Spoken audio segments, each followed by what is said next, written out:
ఎండాకుడి గంటలు ఫిబ్రవరి 14th ఎపిసోడ్లో ఏం జరిగిందో చూద్దామండి.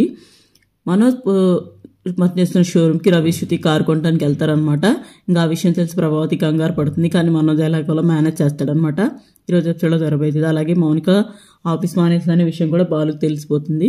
ఇంక ఈరోజు ఎపిసోడ్లో జరగబోయేది. ఇది ఎపిసోడ్ ఎవరైనా కొత్తగా చూస్తున్నట్లయితే మన ఛానల్ సబ్స్క్రైబ్ చేసుకోండి, వీడియోస్ లైక్ చేయడం మాత్రం అస్సలు మర్చిపోద్దు.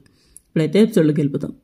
మనోజ్ చేస్తున్న షోరూమ్ అనగానే ప్రభావతికి బల్బు వెలుగుతుంది అనమాట. ఫీజులు అవుట్ అయిపోతాయి. మనోజ్కి విషయం చెప్పాలని ప్రభావతి శతవిధాలా ప్రయత్నిస్తుంది అనమాట. కానీ మనోజ్ మాత్రం ఫోన్ లిఫ్ట్ చేయడు.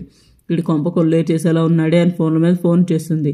మా అమ్మ మీద అలిగాను, ఆ పక్కన ఉన్న అతను మనోజ్ పక్కన ఉన్న ఫోన్ లిఫ్ట్ చేసుకో అంటే మా అమ్మ మీద అలిగాను, అందుకే ఫోన్ లిఫ్ట్ చేయను అంటాడు. ఇంకా మౌనిక జాబ్కి వెళ్ళాలని ఆలోచిస్తూ ఉంటుంది.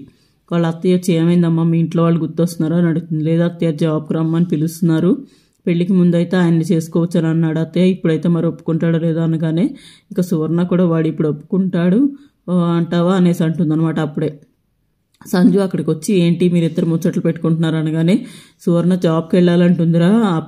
మౌనిక అనగానే అవసరం లేదు, ఇంట్లో పని మనిషి మానిపించి అన్ని పనులు చేయించు, నేను వచ్చిన వాళ్ళు ఎలాగో పని మనిషి అనుకుంటున్నారు కదా అంటాడనమాట.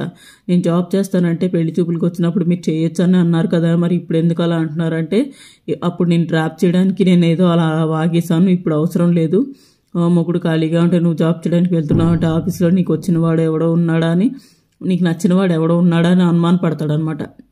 నీకు నచ్చిన వాడు ఎవడో ఉన్నాడు కదా అందుకే ఆఫీస్కి వెళ్ళాలనుకుంటున్నావా అంటాడనమాట. అలాంటివి ఏమీ అవసరం లేదు, నోరు మూసుకొని ఇంట్లో కూర్చొని ఉండు అంటాడనమాట. దాంతో మౌనిక కన్నీళ్ళు పెట్టుకుంటుంది. ఇంకా మీరు రవి శృతిని ఎలాగోలా మేనేజ్ చేస్తాడు మనోజ్. మౌనిక బాధపడి లోపలికి వెళ్ళిపోతుంది. అలాగే మనోజ్ కూడా తెలిసిన వాడిలాగా బిల్డప్ ఇచ్చి మాట్లాడి నేను సీఈఓ ఎగ్జిక్యూటివ్, నేను హెడ్ ఆఫీస్కి వెళ్ళాను అది ఇది అని చెప్పి అక్కడ ఉన్న తల్లు భయపెట్టి వీళ్ళనైతే మేనేజ్ చేస్తాడనమాట. ఇంకా తర్వాత బాలు మౌనిక పనిచేస్తున్న ఆఫీస్కి వెళ్తాడు. అక్కడ తన చెల్లి రాలేదని తెలుసుకొని బాధపడతాడనమాట. మౌనిక వచ్చి జాయిన్ అవుతానని చెప్పింది కానీ ఇప్పటివరకు రాలేదని అమ్మాయి చెప్పగానే బాలు అక్కడి నుంచి బయటకు వస్తాడు.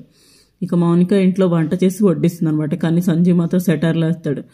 బాలు మౌనికకు ఫోన్ చేస్తాడు. మౌనికకు ఫోన్ రావడం చూసి సంజు చూడు ఎవరో ఫోన్ చేశారని అంటాడు అనమాట. మౌనికకి ఎన్నిసార్లు ఫోన్ చేస్తున్నా లిఫ్ట్ చేయదు. ఏంది అంటే నాకెవరు చేస్తారండి కస్టమర్ కేర్ అంటుంది అనమాట.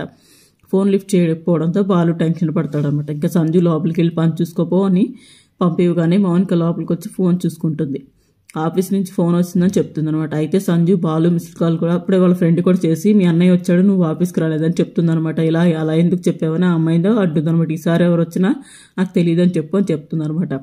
ఫోన్ చెక్ చేసి బాలు మిస్డ్ కాల్స్ కూడా ఉన్నాయి కదా మరి నువ్వు ఎందుకు లిఫ్ట్ చేయలేదు అనగానే మీరు చెప్పినట్టు వినమన్నారు కదండి, అందుకే నేను బాలు అనే పేరు కూడా మీ ముందు తీయడానికి ఇష్టపడట్లేదండి, మా అన్నయ్య పేరు అని అంటుంది అనమాట మౌనిక. గుడ్, బాగా వర్కౌట్ అయింది. ఇంకా అక్కడి నుంచి సంజు వెళ్ళిపోతాడు. ఒకవేళ నువ్వు వేరే ఏదైనా చేస్తే నీ కాల్ డేటా చూస్తాను, నేను మొత్తం చెక్ చేస్తాను, వాడి నుంచి నీకు మిస్డ్ కాల్స్ మాత్రమే రావాలి కానీ నీ నుంచి డైల్ కాల్స్ వెళ్ళకూడదని వార్నింగ్ ఇస్తాడనమాట.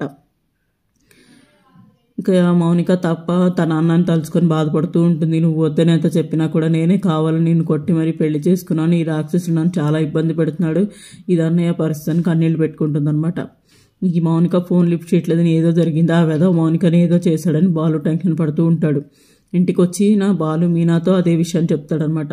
మీనా మౌనిక ఏం చిన్నపిల్ల కాదండి, ఏదైనా కష్టం వస్తే మనకు చెప్పకుండా అసలు ఉండదు, మీరు అస్సలు భయపడకండి, ఈ విషయం గురించి మీరు మర్చిపోండి అనే సలహా ఇస్తుంది అనమాట. కానీ బాలు మాత్రం అలా ఎలా మర్చిపోతాను, మీనా మౌనికని నా చేతుల్లో పెంచాను, నా భుజాల మీద ఎత్తుకొని తనని ఎంత పెద్దదాన్ని చేశాను, ఇప్పుడు అంత కష్టపడి చదివి తెచ్చుకొని జాబ్ను వదిలేసిందంటే నాకు ఏదో అనుమానంగా ఉంది, నేను ఎలాగైనా మౌనికని చూడాలి, ఒకసారి మౌనిక దగ్గరికి వెళ్ళి దూరం నుంచి అయినా చూసేసి వస్తారని మీనాతో అంటాడు. మీరు ఇప్పుడు అక్కడికి వెళ్తే మీ చెల్లిని చుట్టమేమో కానీ ఆ రాక్షసుడు మిమ్మల్ని చూసి ఎంత గొడవ చేస్తాడో అది ఆలోచించడం లేదని మీనా అరుస్తుంది అనమాట. నువ్వు చెప్పు మీనా, నా మనసు అయితే మౌనికని చూడకుండా ఉండలేకపోతుంది, దూరం నుంచి అయినా నా చెల్లెలు చూసి సంతోషపడతాను, నేను వెళ్ళొస్తాను, నాన్న అడిగితే ఏ విషయాన్ని ఇంట్లో చెప్పు అనేసి బాలు ఇంట్లోంచి వెళ్తూ బయటకు వస్తాడు. ఇక మీనా బాలు వెనకాలి వద్దు అనేసి అరుస్తూ వస్తుంది. ఇంట్లోని వాళ్ళందరూ బాలు ఏదో గొడవకు వెళ్తున్నారని కంగారు పడుతూ వెనకాలే పరిగెత్తుకుంటూ వస్తారనమాట. ఏమైంది మీ నాన్న సత్యం అడుగుతాడు. చూడండి మావయ్య మౌనిక ఫోన్ లిఫ్ట్ చేయట్లేదని మౌనికని చూడాలని చెప్పేసి బయలుదేరుతున్నారు, ఈయన మీరైనా చెప్పండి అక్కడికి వెళ్తే ఎంత పెద్ద గొడవ దొరుకుతుందో అనేసి అంటుంది మీనా. ఆ మాట వినగానే ప్రభావతి బాలుపై కోపంతో రగిలిపోతుంది. కోటేశ్వర్లు ఇంటికి కోడలుగా పంపిన నా కూతురు కాపురంలో నిప్పులు పోయాలని చూస్తావా, నువ్వు వెళ్ళొద్దని పెళ్లి తర్వాత చెప్పాను కదా, మళ్ళీ నువ్వు ఇప్పుడు వెళ్ళి తన కాపురాన్ని కూల్చాలని చూస్తున్నాను ప్రభావతి అంటుంది. ఈ రెండైనా చెప్పండి, నా చెల్లిని చూడకుండా మీరెన్నైనా చెప్పండి, నా చెల్లిని చూడకుండా నేను ఉండలేనని బాలు అంటాడు. కానీ సత్యం మాత్రం బాలుని వెళ్ళడానికి వీల్లేదని చెప్తాడు. మీకు ఒక్కరికైనా మౌనికని చూడాలని ఉందా, పెళ్లి చేసి చేతులు దులుపుకున్నారు, ఆ తర్వాత ఎలా ఉంది, ఇంతకే ఆ మనిషి ఎలా చూసుకుంటాడు, ఇలాంటివన్నీ అడిగే పని లేదని అందరినీ పేరు పేరున తిట్టిపోతాడు బాలు. బాధపడుతున్న సమయంలో మౌనిక కారులో బయట ఎంట్రీ ఇస్తుంది అనమాట. ఇదంతా కమింగ్ అప్లో అనమాట. ఇంట్లోకి రాగానే మౌనిక చూసి అందరూ సంతోషపడతారు మౌనికపై. అందరూ తలా ఒక ప్రశ్న అయితే వేస్తారనమాట. ఇంకా ఆ ఇంట్లో నువ్వు బాగానే ఉన్నావు కదా, నేను చూస్తుంటే ఏదో లోటుగా అనిపిస్తుంది, నిన్ను ఆ దుర్మార్గుడు బాగానే చూసుకుంటున్నాడు అని బాగా అడుగుతాడు. ఆ తర్వాత వెంటనే శృతి ఆ మూర్ఖుడు నిన్ను బాగానే చూసుకుంటున్నాడు అనేసి అడుగుతుంది. ఇలా ప్రశ్నల మీద ప్రశ్నలు వేసి ఇబ్బంది పెడతారా, రాక మన ఇంటికి వచ్చింది అనేసి మీనా మౌనిక కోసం టిఫిన్ చేసి తీసుకొస్తుంది అనమాట. తన పుట్టింటి వాళ్ళ ప్రేమను చూసి మౌనిక కన్నీళ్ళు పెట్టుకుంటుంది. ఇంకా వాళ్ళ నాన్నగారు అడుగుతారనమాట, అదేంటమ్మా ముందు జాబ్ చేసుకోవచ్చు అన్నాడు కదా, ఇప్పుడు ఎందుకు వద్దన్నాడు అంటే ఇంకా దానికైతే సమాధానం మనం సోమవారం ఎపిసోడ్లో చూడాల్సిందే.